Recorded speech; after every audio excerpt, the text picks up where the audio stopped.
Hello and welcome to the United Stand. This is your Manchester United transfer news daily, giving you the latest Manchester United transfer news and giving it that real fan opinion. And I know some of you will be very excited by the opening topic this morning. Romelu Lukaku could well be back on the agenda for Manchester United. There is no written agreement with Chelsea, and this has alerted Manchester United and Bayern Munich, according to the press. I would rewrite that personally and say it's not alerted Manchester United at all. I would say if Manchester United are in for Lukaku, they are fully aware that they are in for him. Let's not forget he has the same agent as Pogba in Maniriola. Maniriola loves to do business with Manchester United, and if United are in for Lukaku, then I would expect the deal could be done relatively straightforward if Lukaku wants to come to Manchester United. He just turned 24, Lukaku, 6'3", scored goals for fun in the Premier League last year, and I think comparisons are quite fair to be drawn to Alvaro Morata. Morata is 24 himself, 6'2", a bit of a bench player for Real Madrid. Let's have it. Let's be honest. But I think if Morata was up front for Everton, he'd be scoring the similar amount of goals as well. I don't think there's a hell of a lot of difference in relation to what both of them would bring to your team, although they're not very similar in what their attributes are. Lukaku, built like a brick outhouse, is and also has the first touch of a brick outhouse, I must say. It bounces off, but once he gets going, very fast, very powerful. He scored a lot of goals. I can't take that away from him. He scored a lot of goals last season, and Manchester United could well be in for him. I don't say that lightly. The fact that he hasn't signed for Chelsea yet, the fact that this is out there, that this has been fed from his agent as well, that there is no agreement with Chelsea, doesn't mean there won't be an agreement with Chelsea. And I think more than likely, I do expect him to go to Chelsea. But whether this is Raiola trying to build a price up for himself or not, I do not know. But Manchester United, we know, need a number 9, and we also know that for some reason the Alvaro Morata deal is stalling. Whether we were in for Morata or not, I believe we were. I think there was credible sources that we were. I think it was pretty much going to get done last week and something stopped it. Whether that's United, the Ronaldo news, or Morata a bit concerned about the Ronaldo news, I don't know. Or Real Madrid not wanting to sell him when the Ronaldo stuff's going on. But certainly the deal with Morata has slowed down a little bit over the last few days, and maybe that's why Lukaku United's now being mentioned. There may be nothing in it, but it may be the press putting 2 and 2 together again and wanting to go down another alley. I know a lot of you lot like Lukaku, and I know a lot of you lot would welcome Lukaku at Manchester United. Personally, if Mourinho wants Lukaku, then I back Mourinho, and I will back Lukaku and welcome him to Manchester United. He's not a player that massively concerns me like a couple of players I'm going to mention in a few minutes.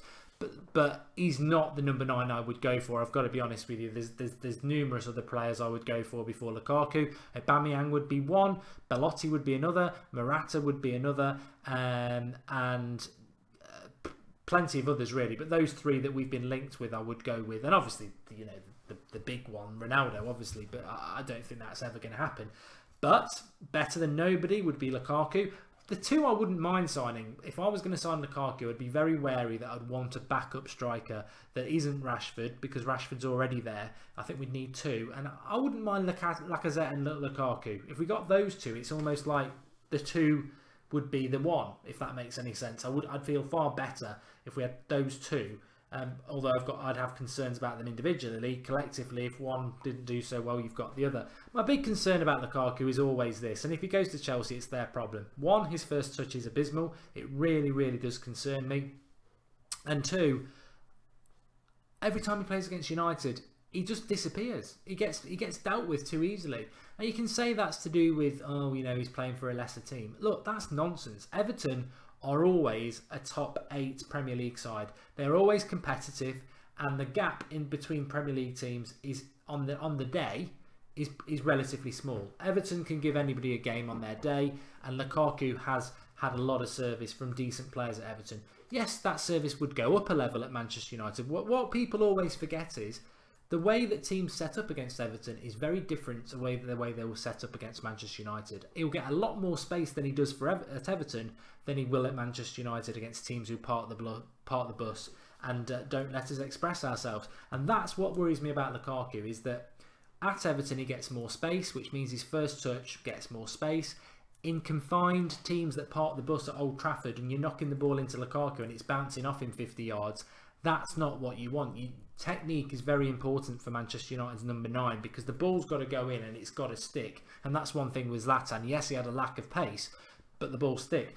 And to be honest, I would rather Zlatan be still at United than signing a Lukaku. And I know some of you would disagree, but I would, because although we'd still have the lack of pace, the fact that he can hold the ball up and he is a big game player is big important. But maybe Lukaku at 25, 24, he's got a year older just on this show, at 24, he's ready to take that next step. I suspect Mourinho doesn't trust him, and I suspect he won't be coming to United. But if you want him, it's open and it could happen. Morata, let me tell you about Morata then. Morata's deal is starting to wind me up a lot because I said this weeks ago, I don't like the deals that we're trying to do with Real Madrid. I don't like dealing with Real Madrid. I don't like being beholden to Real Madrid. And Florentino Perez, whether he's a liar or not, there's the yawn. Whether he's... The yawn's almost like the chair, isn't it? It's got its the United stand yawn. Whether you think Perez is a liar as a president of Real Madrid or not, and I understand why people think that he is, he did come out and say about Morata that there's been no... they don't want Morata to go, and Morata has not expressed any wanting to go either, which, coupled with what he said about there's been no offer for Morata, starts to make you think, what's going on with Perez? Why does he need to lie about this? If they are open to a deal with Manchester United to sell Morata, why is he saying there's been no bid? Why is he saying Morata's not asked to leave? And why is he saying that they want Morata to stay? To me, that is classic. They are digging their feet in. They don't want to sell him to us, and they are not going to sell unless they get an extortionate fee, which we should not be paying for Morata. And this is what I said last night, and this is my concern. Madrid are playing us for Morata. Now, Morata was always a decent signing for Manchester United for £60 million.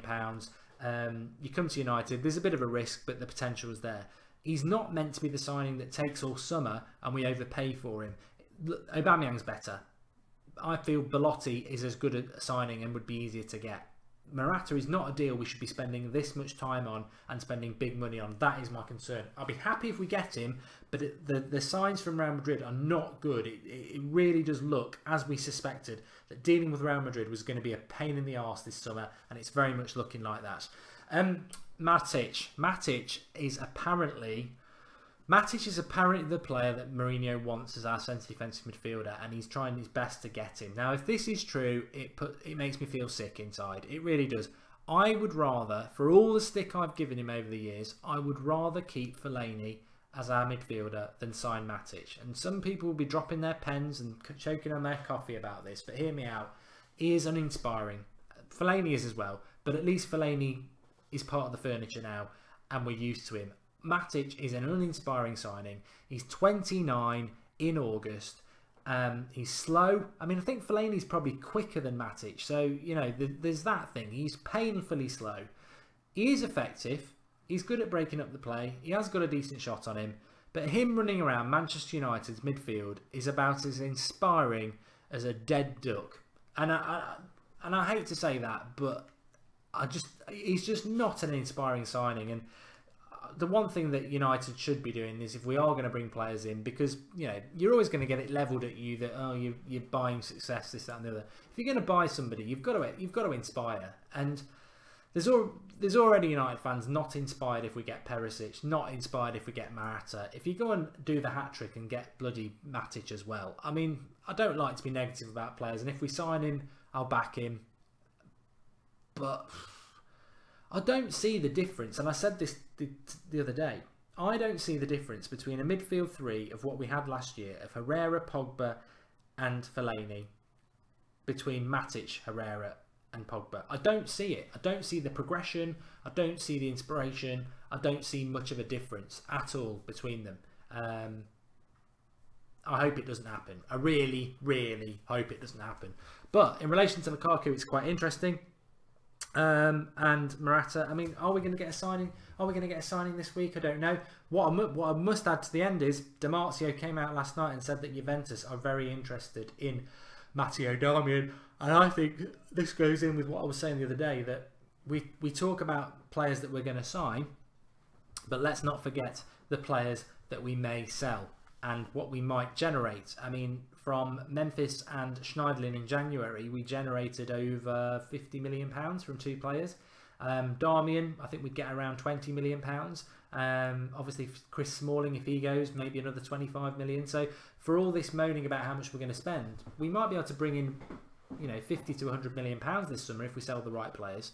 So if Darmian goes, what happens? I like Darmian, but if he goes, that may mean we're going to sign a fullback that suits us slightly better, somebody a bit quicker.